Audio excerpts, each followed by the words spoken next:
It was supposed to be a simple road trip, a getaway to clear my head after a messy breakup. I packed up my old Chevy with snacks, a cooler of drinks, and a playlist of my favorite road trip songs. The plan was to drive from Denver to San Francisco, taking my time, exploring little towns along the way, and letting the open road work its magic. But I didn't realize the road had plans of its own. It started about 3 hours into the trip, somewhere in rural Colorado. I had taken a detour off the highway to check out an old ghost town I'd read about online.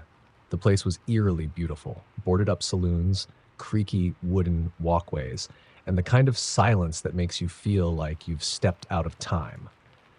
But as the sun started to set, the beauty gave way to unease. The shadows grew longer, and I couldn't shake the feeling that someone or something was watching me. I shrugged it off, chalking it up to my overactive imagination, and got back in my car. The GPS kept glitching, but I figured I could follow the map app until it recalibrated. That was my first mistake. The second was ignoring the sign that said, "Road closed after dark." The road wound through dense pine forests, the kind where the trees crowd in on either side, blocking out what little light remained.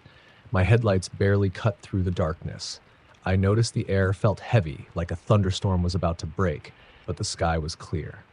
Then my radio started to act up, switching between stations on its own, each one playing the same garbled static mixed with faint whispers. That's when I saw it, a figure standing in the middle of the road. I slammed on the brakes, my heart nearly leaping out of my chest. The figure didn't move, didn't flinch, just stood there, staring at me with eyes that reflected the headlights like an animal's. It looked like a man, but there was something off. He was too tall, his limbs too long, his face pale and gaunt like he hadn't seen sunlight in years. I honked the horn, but he didn't budge. My hands trembled as I shifted into reverse, ready to back away, but before I could, the figure was gone. Just gone. 1 second he was there, the next, the road was empty. I didn't stick around to question it. I floored it, my tires screeching as I sped away. For a while, I thought I was in the clear, but then I noticed something in my rearview mirror. A pair of headlights. Far too close for comfort. At first, I thought it was another car, but the lights didn't belong to a vehicle. They floated several feet off the ground, weaving erratically like they were alive. They followed me relentlessly, no matter how fast I drove or how many turns I took. The deeper into the forest I went, the worse it got. My engine sputtered, the temperature gauge shot into the red, and the air inside the car grew freezing cold. Frost crept across the windows, even though it was the middle of summer, and the whispers from the radio grew louder, clearer. They weren't random anymore. They were calling my name. I finally came to a clearing where the road split into two paths. My GPS was still useless, and the map app had completely frozen. I was about to take the left path when I heard a voice, clear as day from the passenger seat. Not that way. I nearly jumped out of my skin. I turned to look, but no one was there. The seat was empty. My instinct told me to listen to the voice, so I took the right path instead.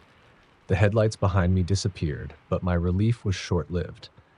The road ended at an old, dilapidated bridge. It looked like it hadn't been used in decades, its wooden planks rotted and broken. Beyond it was a narrow path that led deeper into the forest.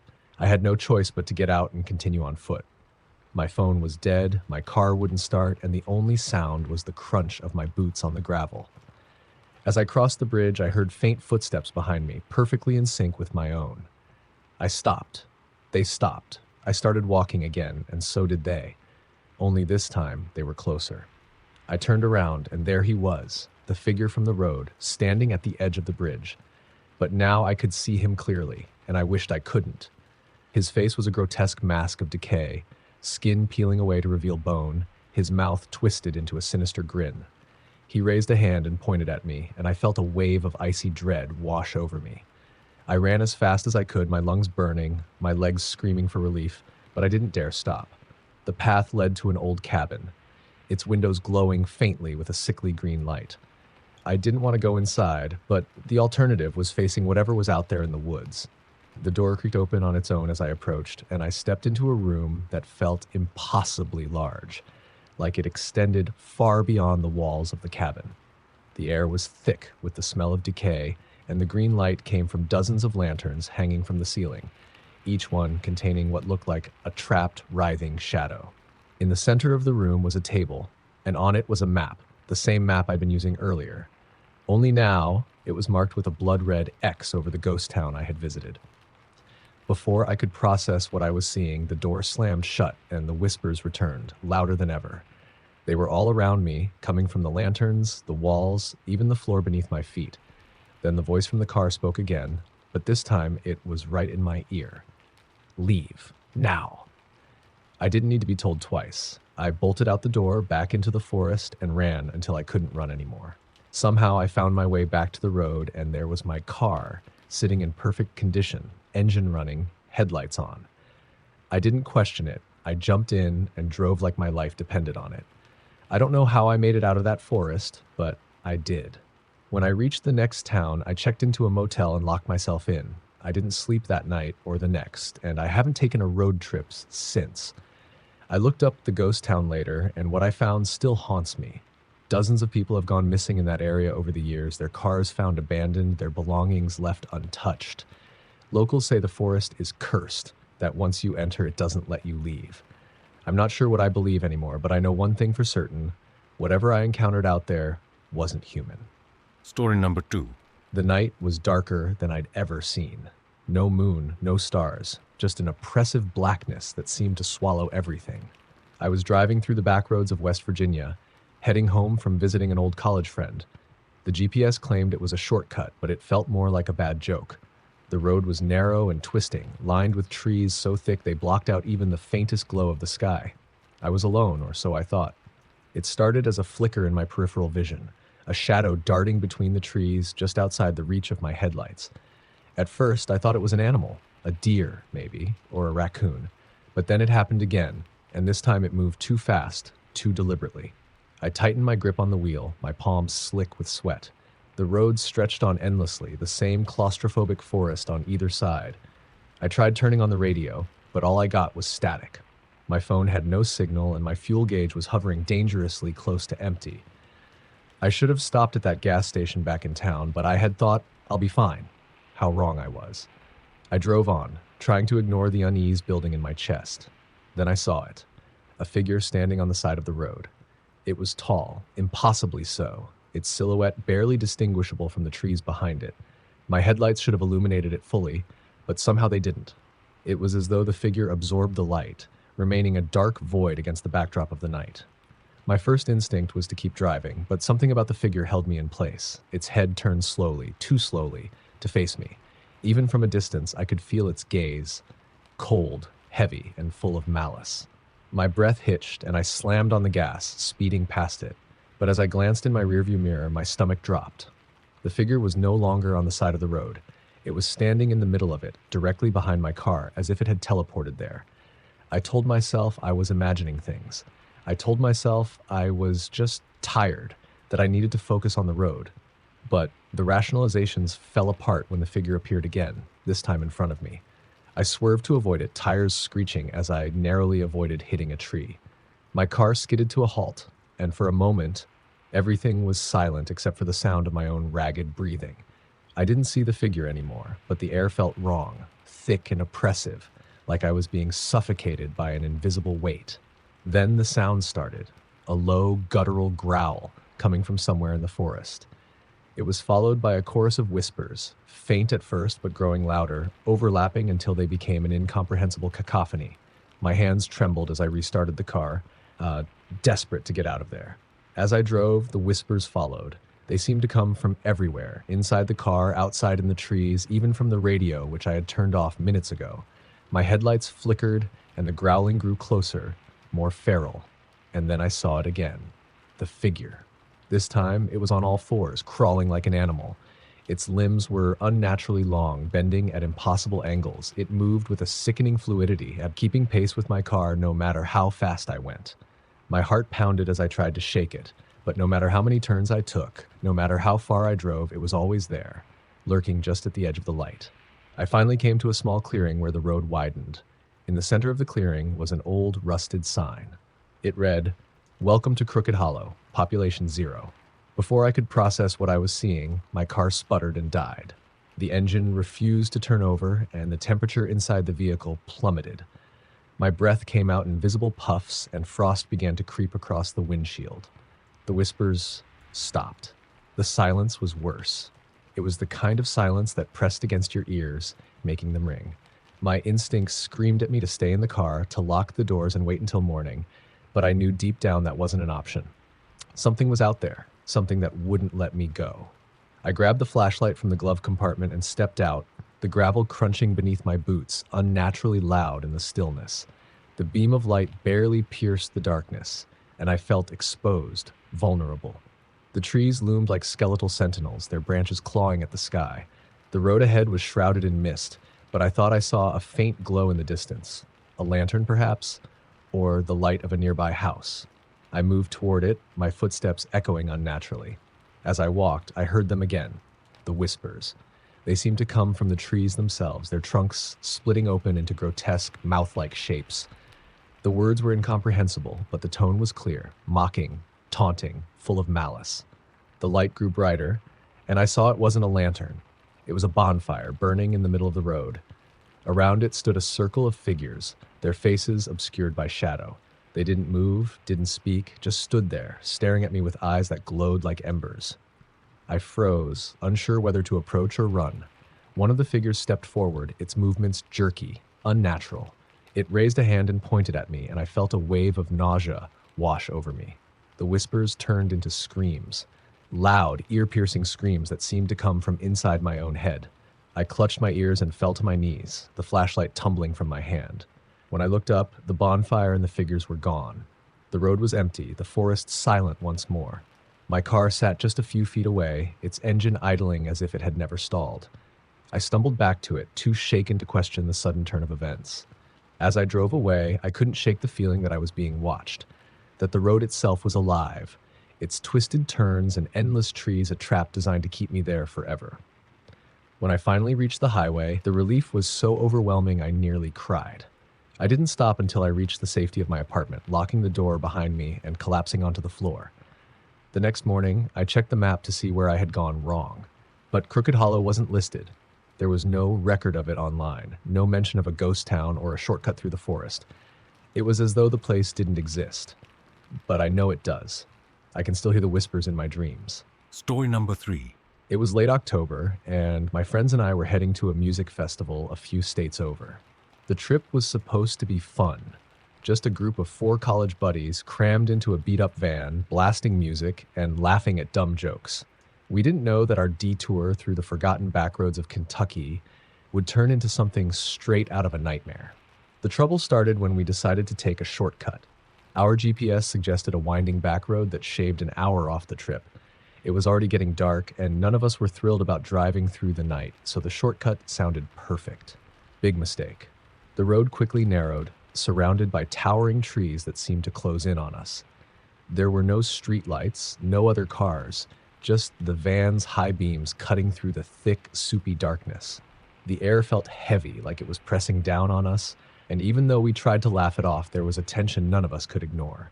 After about 20 minutes, we saw it, an old rusted road sign half covered in vines.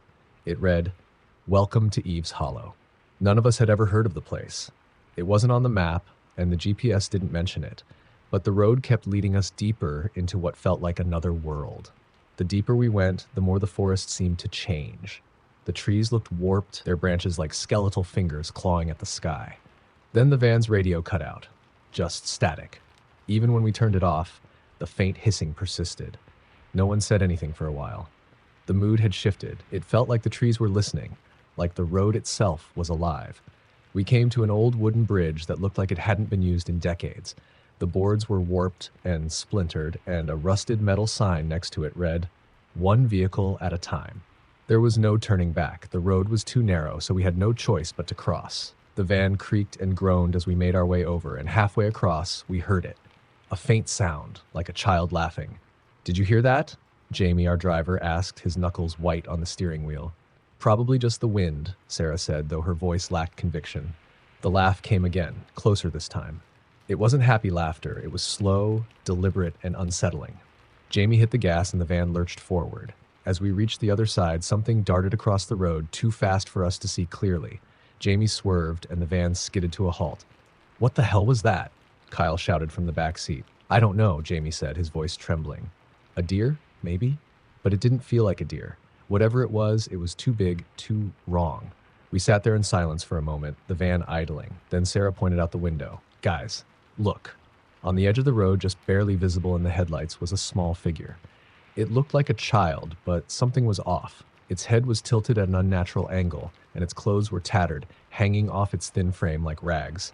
Its face was obscured by shadows, but we could feel its gaze. It didn't move. It just stood there, watching. "Let's go," I said, my voice barely a whisper. "Jamie, just drive." He didn't need to be told twice. The van roared to life, and we sped down the road. But no matter how fast we went, the figure here appeared again, standing on the shoulder, then in the middle of the road, then in the forest, keeping pace with us. It wasn't running. It didn't need to. The whispers started soon after. At first, they were faint, like someone mumbling under their breath. Then they grew louder, overlapping until it sounded like a dozen voices surrounding the van. Words we couldn't understand, words we didn't want to understand. Jamie floored it, the van rattling as we pushed it to its limit. The road twisted and turned, and we had no idea where we were going. The GPS had stopped working entirely, the screen frozen on an empty grid. Suddenly, we saw lights in the distance. A small town, maybe? A gas station? We didn't care. It was civilization, and we needed to get out of that forest. We pulled into what looked like the town square. The buildings were old, their windows shattered, and the streets were deserted. The only light came from a single lamppost flickering above a weathered bench. There was no sign of life. The place looked like it had been abandoned for decades. "Let's just keep driving," Sarah said, her voice shaking. "We'll find a real town." But as Jamie turned the van around, the engine sputtered and died. He tried the ignition again, but it wouldn't start. "No, no, no," he muttered, slamming his fist against the steering wheel. The laughter came back. This time it wasn't faint. It echoed through the empty streets, bouncing off the buildings. It was joined by the whispers, louder now, almost chanting. And then we saw them, figures emerging from the shadows, their movements jerky and unnatural. They surrounded the van, their faces blank, their eyes hollow. One of them pressed its hand against the driver's side window. Its skin was pale and waxy, like a mannequin's, and its fingers left a greasy smear on the glass. It leaned in close, and I could see its mouth moving, though no sound came out. "Lock the doors!" Kyle shouted. Jamie fumbled with the controls, but the locks kept clicking open and closed on their own as if the van were alive. The figures pressed closer, their hands slapping against the windows, their faces grinning in eerie, frozen expressions. Then, as suddenly as it started, everything stopped. The figures were gone, the whispers silent. The van's engine roared to life on its own, and the headlights illuminated an empty street. We didn't question it. Jamie floored the gas, and we tore out of that town as fast as we could. We drove for hours without stopping until the forest thinned and we found ourselves back on a main highway. No one spoke. No one could. The sun was rising by the time we reached a small diner where we pulled over to collect ourselves. Inside, the waitress asked where we'd come from. When we mentioned Eve's Hollow, her face turned pale. "That place doesn't exist," she said. "Hasn't for 50 years. The whole town burned down after a series of incidents. Folks say it's cursed, that anyone who stumbles across it doesn't come back." We left before finishing our coffee. None of us have spoken about that night since, but sometimes, when I'm alone, I still hear the whispers, and I know they're waiting. Story number 4. It was a late autumn evening when my cousin, Danny, and I decided to drive up to Ashwood Hill, a remote spot known for its scenic views and eerie legends. The town locals warned us to stay away, spinning tales about strange disappearances and odd occurrences on that winding, forest-lined road. But we were young, skeptical, and frankly, a little bored. The thrill of exploring a so-called haunted road was too tempting to pass up. We packed snacks, fueled up the car, and headed out around dusk. The road to Ashwood Hill started innocently enough, smooth asphalt, fading daylight, and the occasional rustling of leaves in the cool autumn breeze. Danny was behind the wheel, his usual cocky grin plastered across his face, while I scrolled through my playlist to find the perfect track for our adventure. But the farther we went, the stranger things became. The road narrowed, the smooth asphalt giving way to cracked, uneven pavement. The trees grew denser, their branches intertwining above us to form an oppressive canopy that blocked out the sky. The temperature seemed to drop with every mile, and a heavy mist began to roll in, clinging to the ground like an ominous warning. "I think we're getting close," Danny said, his voice tinged with excitement. I nodded, but something about the air made my stomach churn. It wasn't just the cold, it was the silence. The hum of crickets and distant howls of coyotes that usually accompanied these rural drives had vanished. Even the sound of our tires on the gravel seemed muffled, as if the forest were swallowing it whole. About 10 miles in, we saw it, a rusted sign hanging precariously from a broken post. It read, "Ashwood Hill, proceed at your own risk." Danny let out a nervous chuckle. "Well, that's welcoming." We drove on. The mist thickened, curling around the car like skeletal fingers. My phone had lost its signal long ago, and the GPS displayed only an empty grid. Danny tried to play it cool, but I could see the tension in his jaw as his grip on the wheel tightened. That's when we saw the first one. A figure darted across the road just at the edge of our headlights. It was fast, too fast to be human, and yet it moved on two legs. Danny slammed on the brakes, and we both sat there, frozen, staring into the impenetrable darkness ahead. "Did you see that?" I whispered. Danny nodded, his face pale. Yeah, I saw it. Probably just a deer or something." But we both knew it wasn't a deer. We drove on, slower this time, the tension in the car thick enough to cut with a knife. A few minutes later, it happened again. A blur of motion, this time accompanied by a faint, guttural sound that sent shivers racing down my spine. "What the hell is out there?" Danny muttered, his voice shaky. I didn't answer. I didn't want to. The road wound sharply upward, the incline steep and treacherous. As we rounded a bend, the headlights illuminated something that made my blood run cold. In the middle of the road stood a woman. She was barefoot, her white dress tattered and smeared with mud. Her hair hung in tangled clumps, obscuring her face. She didn't move, didn't even flinch as the car screeched to a halt just a few feet away from her. "Get back in the car," Danny whispered, though neither of us had left. I stared at the woman, my heart pounding in my chest. Something about her felt wrong. Her arms hung limply at her sides, and her head tilted ever so slightly, as though she were listening for something. And then she moved. It wasn't a normal movement. Her head snapped up with a sudden, jerky motion, revealing a face that wasn't human. Her eyes were sunken black pits, her mouth stretched impossibly wide in a grotesque grin. She let out a sound, a piercing, inhuman shriek that filled the car and rattled my bones. "Drive!" I screamed. Danny didn't need to be told twice. He slammed on the gas, and the car lurched forward, the tires skidding on the loose gravel. The woman didn't move out of the way, but as we passed through where she should have been, there was nothing. No impact, no resistance. She was just gone. But the nightmare was far from over. The shrieking didn't stop. It followed us, echoing through the forest, growing louder and more frenzied. Shadows darted between the trees, keeping pace with the car no matter how fast we went. The mist grew so thick that we could barely see the road ahead, and the air inside the car turned ice cold, our breath fogging up the windows. "Where's the way out?" Danny shouted, panic rising in his voice. "I don't know," I yelled back, frantically scanning the blank GPS screen. The road seemed endless, looping back on itself like a cruel trick. No matter how many turns we took, we couldn't escape. The shrieking gave way to whispers, low, guttural voices that sounded like they were coming from inside the car. "Stop the car." The voice was soft, almost hypnotic, but it wasn't mine. It wasn't Danny's either. "Did you hear that?" I asked, my voice trembling. Danny's face was pale, his eyes wide with terror. "Yeah, but it wasn't you, was it?" Before I could answer, the car's engine sputtered and died. "No, no, no!" Danny shouted, frantically turning the key in the ignition. But it was no use. The car was dead, and the forest had gone silent. Too silent. We sat there, frozen, as a new sound emerged from the darkness. Footsteps, slow, deliberate, and impossibly heavy, like something massive was stalking us. The headlights flickered, and for a brief moment we saw it. A towering figure stood in the middle of the road, its body shrouded in shadow. Its eyes glowed an unnatural, sickly yellow, and its limbs were elongated, grotesque. It raised one clawed hand and pointed directly at us. "Danny," I whispered, my voice barely audible. He didn't respond. He was staring straight ahead, his face frozen in a mask of terror. The figure took a step closer, and the car's lights flickered again. When they came back on, the figure was gone. Danny snapped out of his trance and turned the key one last time. Miraculously, the engine roared to life. He floored the gas, and we tore down the road, not caring where it led as long as it was away from that thing.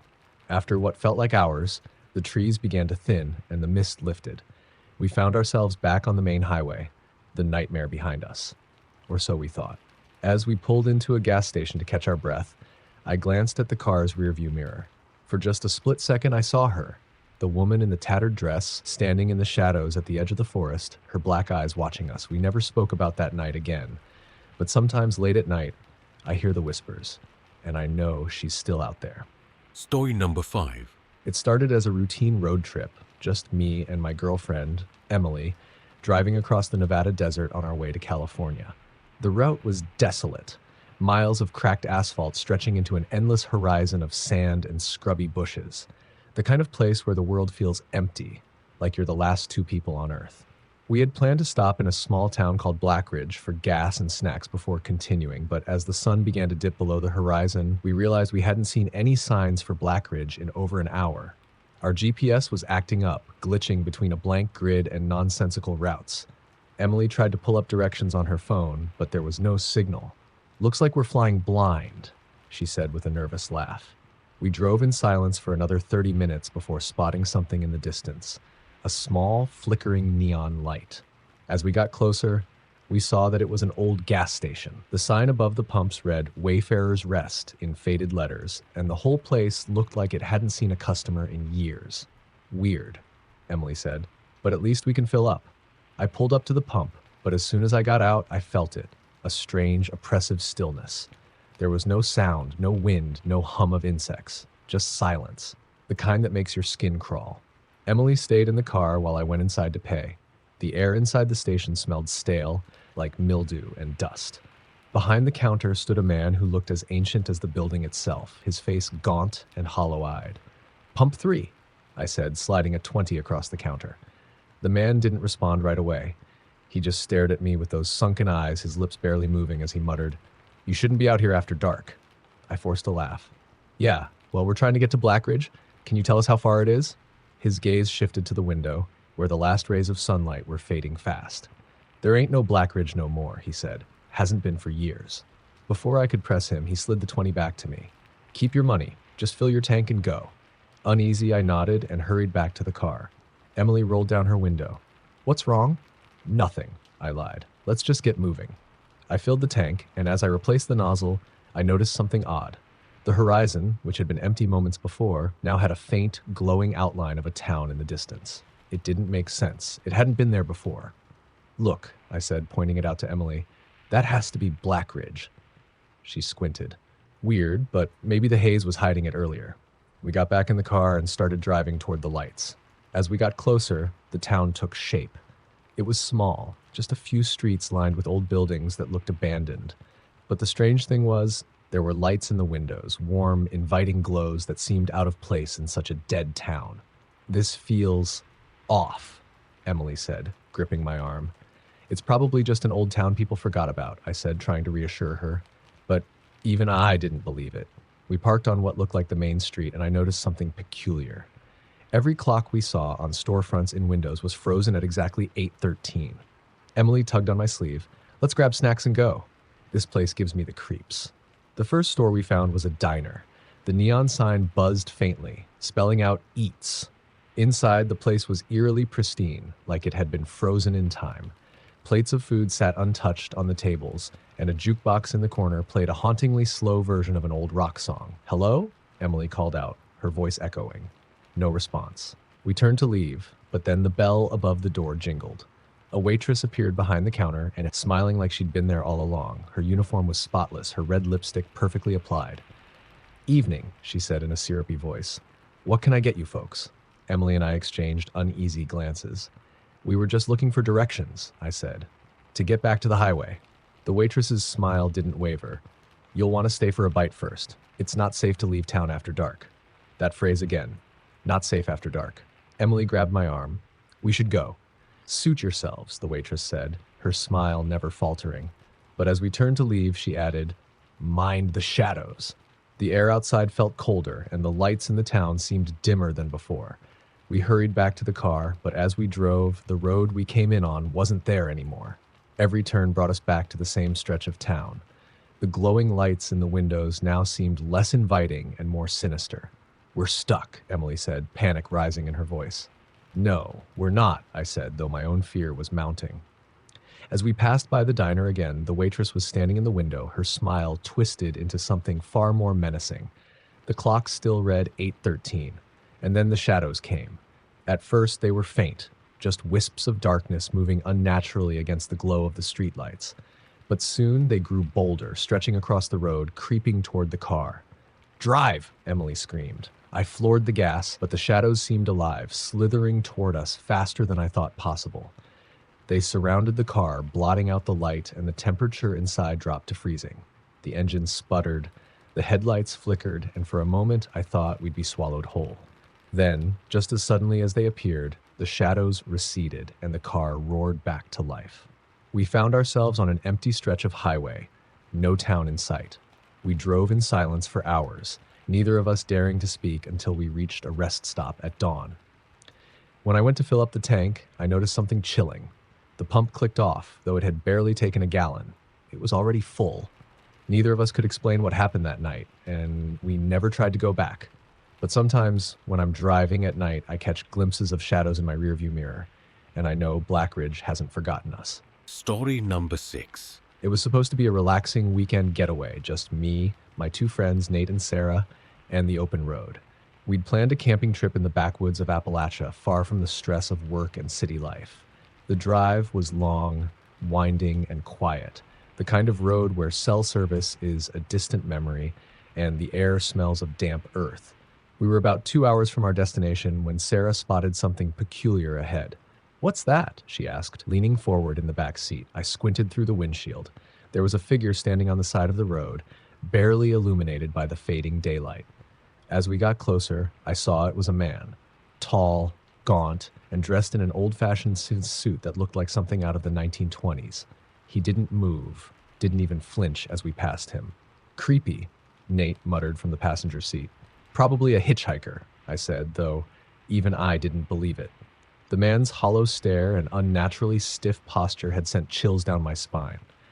We continued driving, the sun dipping lower behind the mountains. 20 minutes later, we saw him again. Same man, same suit, same empty stare. "That's impossible," Sarah said, her voice shaky. "How did he get ahead of us?" "Maybe it's not the same guy," Nate offered, though his tone betrayed his doubt. I didn't say anything, just pressed the accelerator a little harder.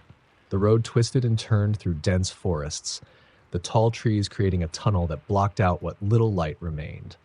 The headlights carved through the darkness, and I focused on the pavement ahead, trying to shake the uneasy feeling growing in my chest.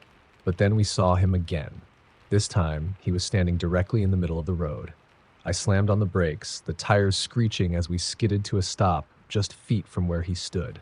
"Are you seeing this?" Sarah whispered, clutching the back of my seat. The man didn't move, didn't blink. His face was pale, almost luminescent in the glow of the headlights.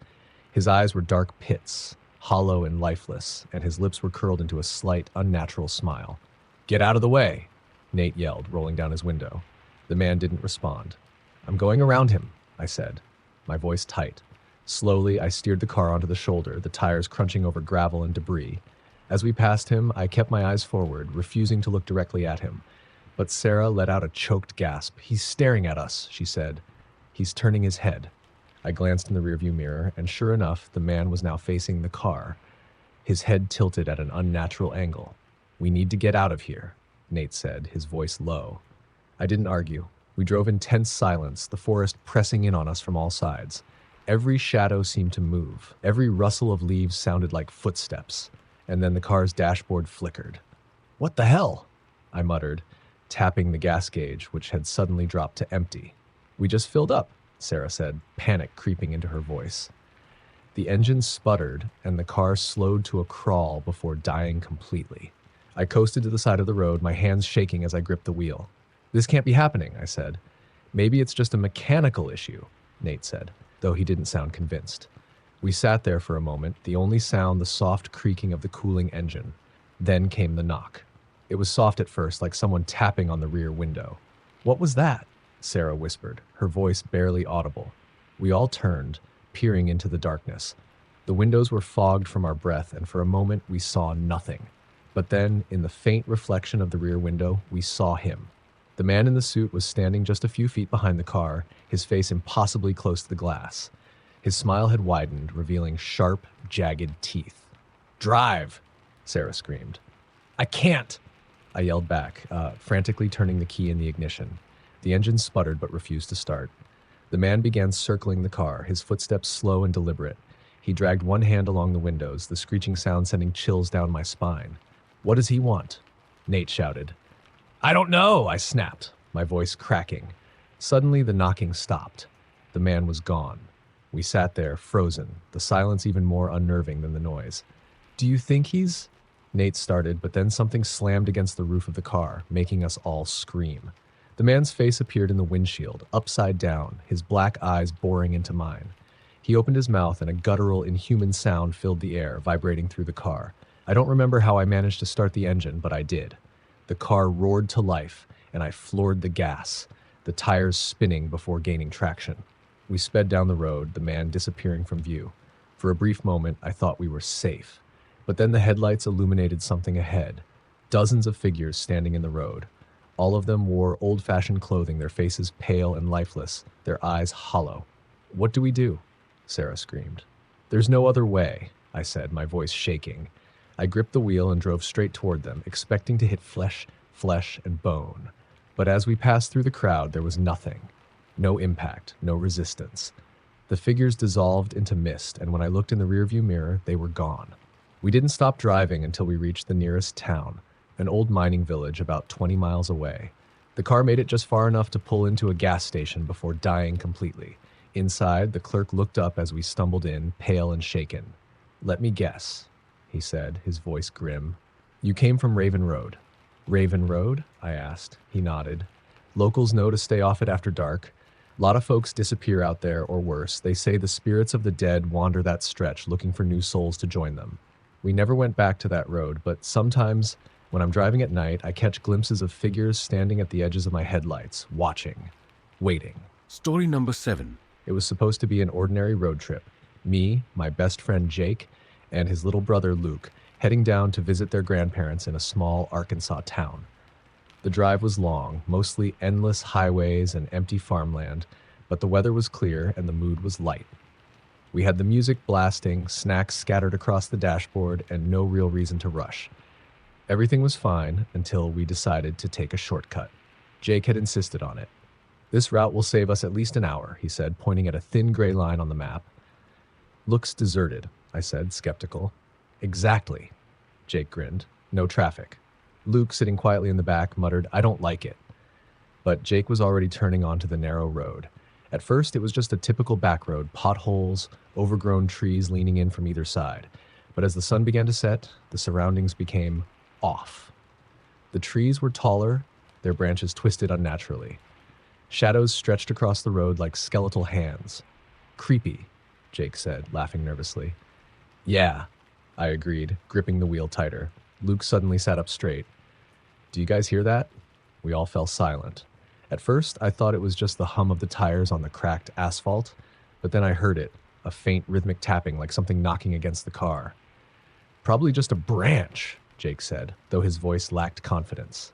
The tapping grew louder, more insistent. "Pull over," Luke said, his voice trembling. I hesitated, but eventually slowed to a stop. We got out and inspected the car. The tapping had stopped, but there was no sign of anything that could have caused it. No branches, no debris, nothing. "See? It's fine," Jake said, forcing a grin. "Let's keep moving." But as we got back in the car, I noticed something strange. The air smelled different, damp and metallic, like rusted iron. We drove on, the sky now a deep, inky black. The only light came from the car's headlights, illuminating the narrow road ahead. That's when we saw it. A figure standing in the middle of the road. I slammed on the brakes, the car screeching to a halt just feet from the figure. It was a woman. She was barefoot, wearing a tattered white dress that hung loosely from her frame. Her hair was long and tangled, obscuring her face. "What the hell?" Jake whispered. "She needs help," Luke said. "Or she's about to get us killed," I muttered, my heart pounding. The woman didn't move. She just stood there, swaying slightly, her head tilted downward. Jake rolled down his window. "Hey, do you need help?" he called out. No response. Something about her felt wrong. The way she stood, the unnatural stillness, the oppressive air around her. We should go, I said, my voice tight. Dude, we can't just leave her, Jake argued. As if on cue, the woman raised her head. Her face was pale, her eyes sunken and lifeless. And then she smiled. A wide, unnatural grin that stretched too far, exposing rows of jagged teeth. Drive! Luke screamed. I slammed the car into reverse, but as I looked in the rearview mirror, my blood ran cold. She was there, standing behind the car. That's impossible, Jake said, his voice trembling. I shifted back into drive, swerving around her and speeding down the road. The car felt like it was barely holding together, the tires screeching as we rounded sharp bends. But no matter how fast we drove, she was always there, standing in the middle of the road, on the side, in the rearview mirror. She's everywhere, Luke cried. The tapping returned, louder this time, as if something was inside the car. Don't stop, Jake shouted. I didn't plan to. The road stretched endlessly ahead, the same trees, the same shadows, looping over and over again. The clock on the dashboard flickered, stuck at 12:13, though I knew it couldn't be that late. Where are we? Jake whispered. We should have reached town by now, I said, panic rising. The tapping stopped, replaced by a new sound, whispering. Soft, incomprehensible voices that seemed to come from everywhere at once. Do you hear that? Luke asked, his face pale. Yeah, I said, my knuckles white on the steering wheel. The voices grew louder, overlapping, a cacophony of eerie murmurs. And then, without warning, the woman appeared in the middle of the road again, her arms outstretched. I swerved, narrowly avoiding her, but the car fishtailed and skidded to a stop. Don't get out, Jake said, his voice shaking. We sat there, frozen, the whispers now deafening. And then we saw her, walking toward the car, her movements jerky and unnatural, like a marionette being pulled by invisible strings. I can't do this, Luke whimpered. Stay calm, I said, though I was far from calm myself. The woman stopped a few feet from the car, her head tilting slowly to one side. Her mouth opened, and an ear-piercing scream erupted, shattering the silence. I floored the gas, the tires spinning before catching traction. The car lurched forward, and we sped down the road, the scream fading behind us. For what felt like hours, we drove the same looping road stretching endlessly. The woman appeared again and again, each time closer, more menacing. And then, just as suddenly as it began, she was gone. The trees thinned, the road widened, and we found ourselves back on the main highway. The clock on the dashboard read 8:45 p.m. That's not possible, Jake said, staring at the time. We've been driving for hours. We didn't stop until we reached the nearest town. At a gas station, the attendant eyed us warily as we stumbled inside. Y'all look like you've seen a ghost, he said, half joking. Jake leaned against the counter. We took a shortcut. The attendant's expression darkened. What road? Don't know the name, I said. Just a back road. The man nodded slowly. You must have taken Widow's Hollow. Locals know better than to drive there after dark. Why? Luke asked, his voice barely above a whisper. The attendant's gaze was grim. Legend says a woman died out there years ago, waiting for someone who never came. They say she haunts the road, looking for company. And if she finds you, well, let's just say not everyone makes it out. We didn't speak much after that. The drive to Jake's grandparents' house was uneventful, but none of us could shake the feeling that something had followed us. Even now, when I drive at night, I avoid back roads. But sometimes I catch glimpses of her in my peripheral vision, a pale figure in white, standing just at the edge of the light. Story number 8. The road stretched out like a ribbon of darkness, lit only by the weak beams of my headlights. I'd been driving for hours, making my way through the desolate backroads of the Midwest. I was on my way to a job interview in Kansas City, and though my GPS insisted this was the quickest route, it felt like I'd driven straight into a void. The isolation didn't bother me at first. I even enjoyed the quiet, the hum of the engine, the occasional crackle of static on the radio. But as the night wore on, the silence began to feel oppressive, the darkness heavier. It started small. A shadow darted across the road, so quick I almost convinced myself I'd imagined it.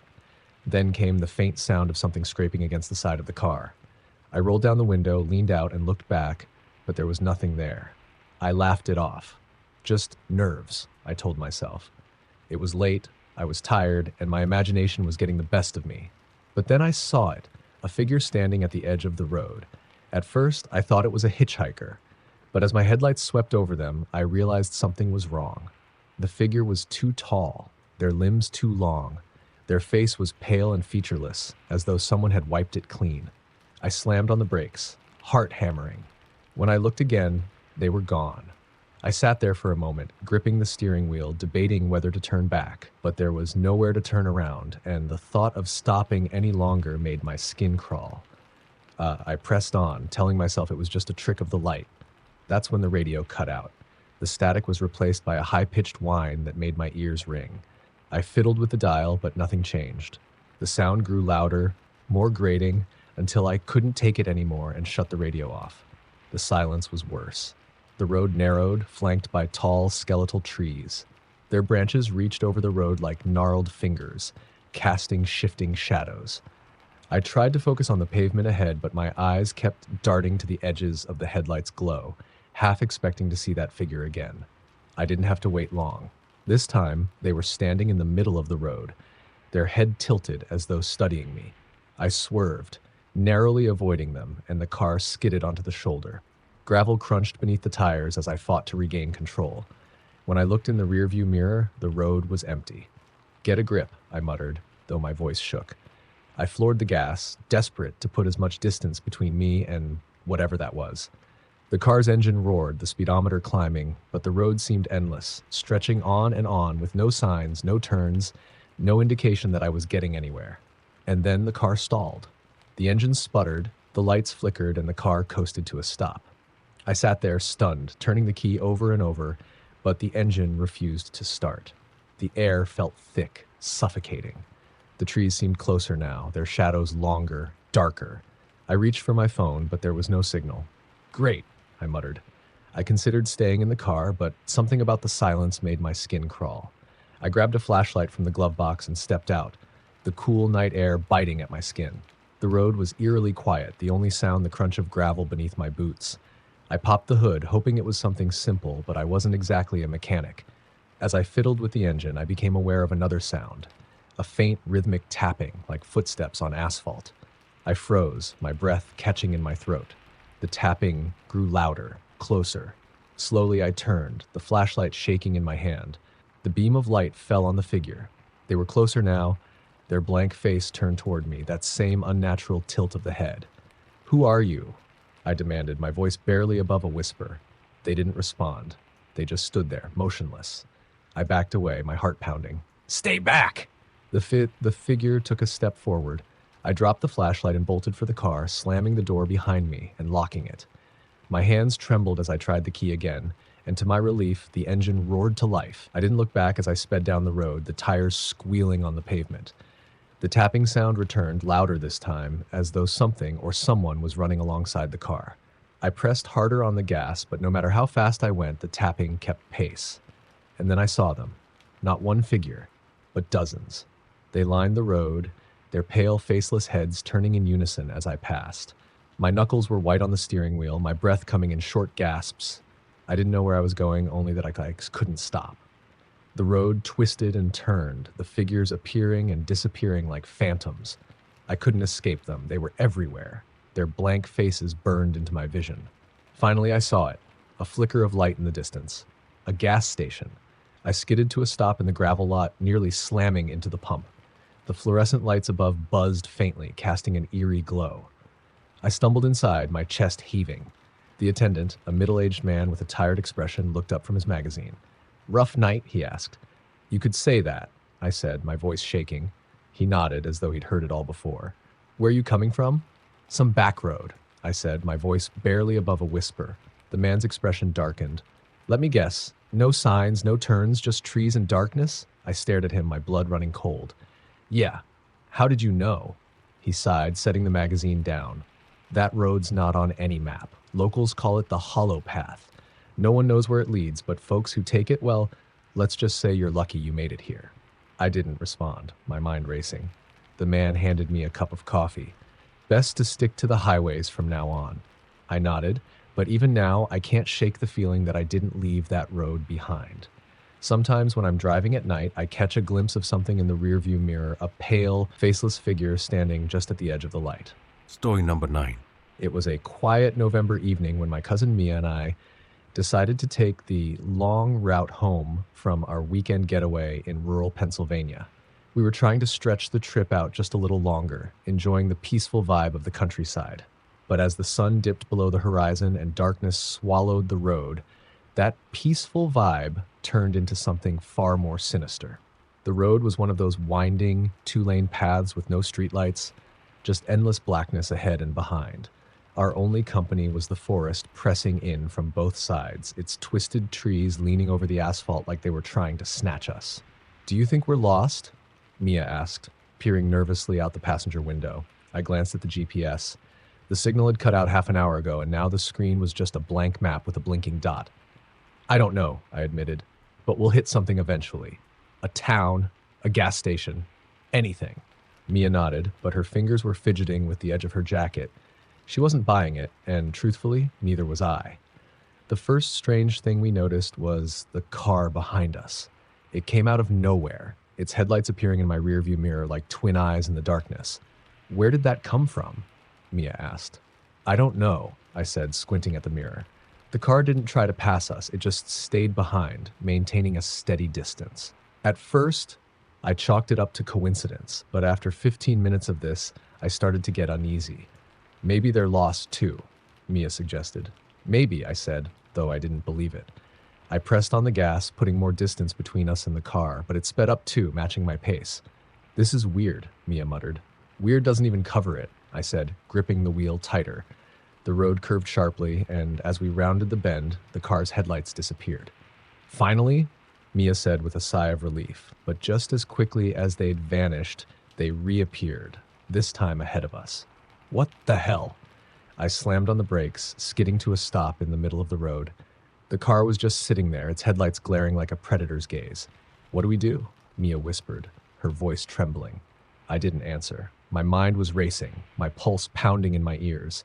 After a moment, the other car's headlights flickered off, plunging the road into darkness. "Go around it," Mia urged. I hesitated, then slowly eased the car forward, my hands shaking. As we crept closer, I realized the other car was empty. Its doors were shut, its engine silent. "That doesn't make sense," Mia said, leaning closer to the windshield. We passed the car, and just as we did, its headlights flared back to life.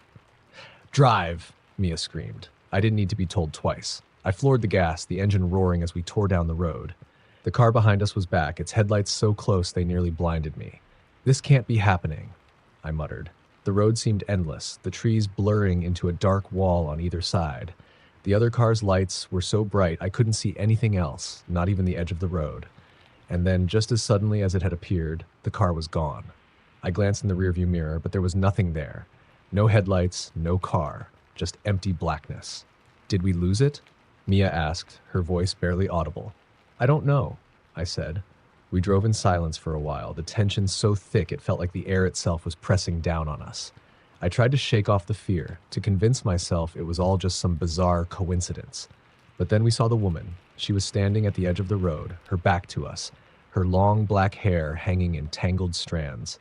She wore a pale dress that seemed too thin for the chilly night air. "Don't stop," Mia said immediately. "I wasn't planning on it," I replied. But as we passed her, she stepped into the road. I swerved, barely missing her, and the car skidded to a halt.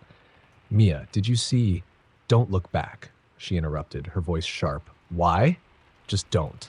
I couldn't help myself. I glanced in the mirror, and there she was, standing in the middle of the road, staring directly at us. Her face was pale, her eyes hollow and dark. And then she smiled, a slow, unsettling grin that sent chills down my spine. She raised one hand and pointed at us. "Drive," Mia whispered. I did. The road twisted and turned, the forest growing denser, the darkness thicker.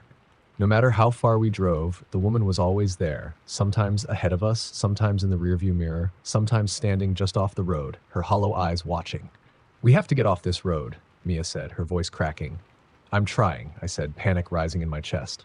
Finally, we saw a sign, rusted and barely legible, but it pointed to a side road leading to a small town. I turned onto it, the tires skidding on loose gravel. The woman was nowhere to be seen. For the first time in hours, I felt a flicker of hope. But then the car stalled. No, no, no, I muttered, turning the key over and over, but the engine wouldn't start. The air inside the car grew cold, so cold I could see my breath.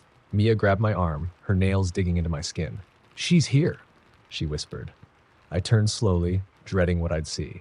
The woman was standing just outside Mia's window, her face pressed against the glass. Her hollow eyes stared straight at me, her lips moving soundlessly. I couldn't move.